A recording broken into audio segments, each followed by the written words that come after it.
Hey you guys, so it's me, Michaela, back again for another video.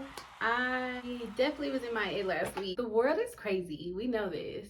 It's just been so much going on and I honestly have not had the energy for it. Literally. I can't even sort it. I can't even sort it. Hopefully you guys miss me. I missed being here. I'm excited to get into this video. This week we're going to be talking about different types of postpartum depression that I want to just give you some more information on, or if you didn't know about them before, just introduce them to you. Number 4, being perfectly honest, I didn't even know it was a thing myself. So I really enjoyed making these videos because when I'm researching, I'm able to educate myself and then spread that knowledge along to you guys. So I really do hope you guys are enjoying the content. I did definitely want to share my personal story because that is actually how I developed depression. So there's that. So we'll get into that a little bit more. The reason I keep looking down, I'm new here, so I'm doing my best, but I have my little notes so that I don't miss anything. This one is one of those ones that hits a little bit home for me. So let's just do a little, I don't really want to call it a story time, but let's chat for a second. When I was pregnant, I was working and I had a car. Everything was good for the most part. I ended up being let go from my job. And then the car that I had, it was super stressful. The payments were way too high. And then once I found out I was pregnant, it was like a no-go, absolute no-go. So I ended up just letting them come to get that car. It was just like, we'll figure it out as we go. So I did end up getting a new car before the baby came, which was great. Anyways, I ended up falling into a deep, dark depression while I was pregnant, not even knowing what was going on at the time, but feeling so guilty and just lazy during my pregnancy. My life consisted of laying in one bed all day. I had no desire to look for a job or go anywhere. I had to force myself to go on walks. I also remember finding out that I was having a boy and crying like a baby because Philandro Castro had just gotten shot and I was not prepared to bring a little black boy into this world. So it was a lot. I just have so many things that I would do differently if I was able to.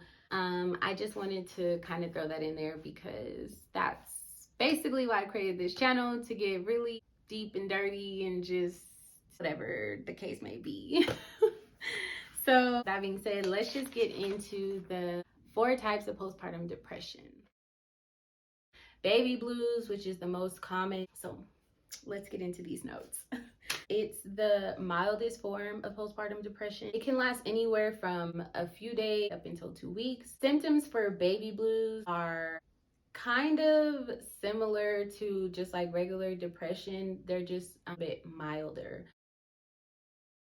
Mood swings, anxiety, sadness, irritability, feeling overwhelmed and crying a lot, reduced concentration as well as appetite, increase or decrease, and trouble sleeping. If any of them last more than a couple of weeks, you should definitely consult with a doctor just to see like what would be your next steps moving forward so that it doesn't get out of hand. So number 2 is going to be postpartum depression. So this one is obviously a little bit more intense and can last longer. It can even start during pregnancy. Okay, so let's just get into the symptoms.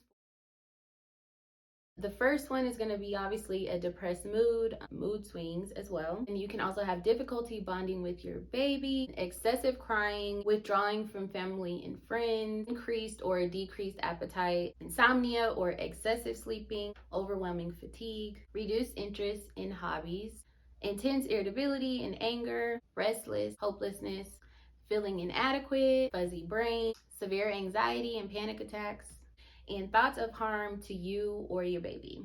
Obviously, depending on the severity of those symptoms, you would want to seek help immediately or after a couple of weeks if the symptoms are persistent.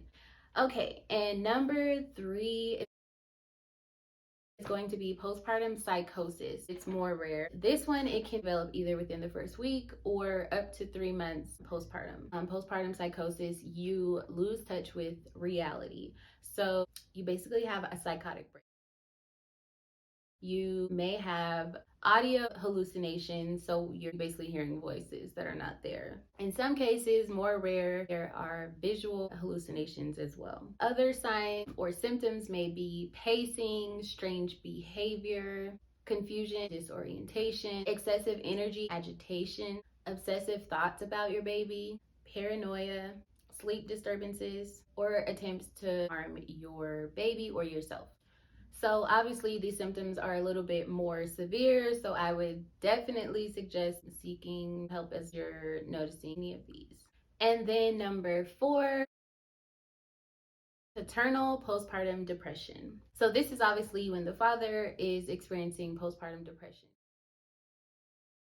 Typically, it's a new father that will get postpartum depression just because of so much anxiety or feeling sad or fatigued. Is obviously because of the regular changes of having a new baby. They can also experience decreased or increased sleeping or eating. Okay, so the next thing I want to go over are just some causes. Once you do have the baby, your hormones drop drastically. Being sleep deprived, feelings of being overwhelmed can also lead to postpartum depression. And then obviously just having a history of depression prior to being pregnant can definitely raise your chances of being depressed while or after having a baby. And then as I mentioned before, just having a stressful event during your pregnancy could definitely be a cause for depression while you're pregnant. Another common cause of postpartum depression, which I didn't know, was having multiples. Also, having limited social interaction can definitely lead to postpartum depression. Living alone is another one. Marital conflict, for obvious reasons. That stress is not good for you or the baby. Self-image, that is something that probably most women have trouble with. Your body goes through a lot of changes. It doesn't always go back to the body that you had before, and you have to accept your new home, and that can be hard. Even just after having your baby, like some people's face spread, my nose was huge. I was like repulsed by a camera. Like, please, any pictures of me when I was pregnant, it's a no for me. So, and then I had a couple of complications that I just wanted to pop in there as well.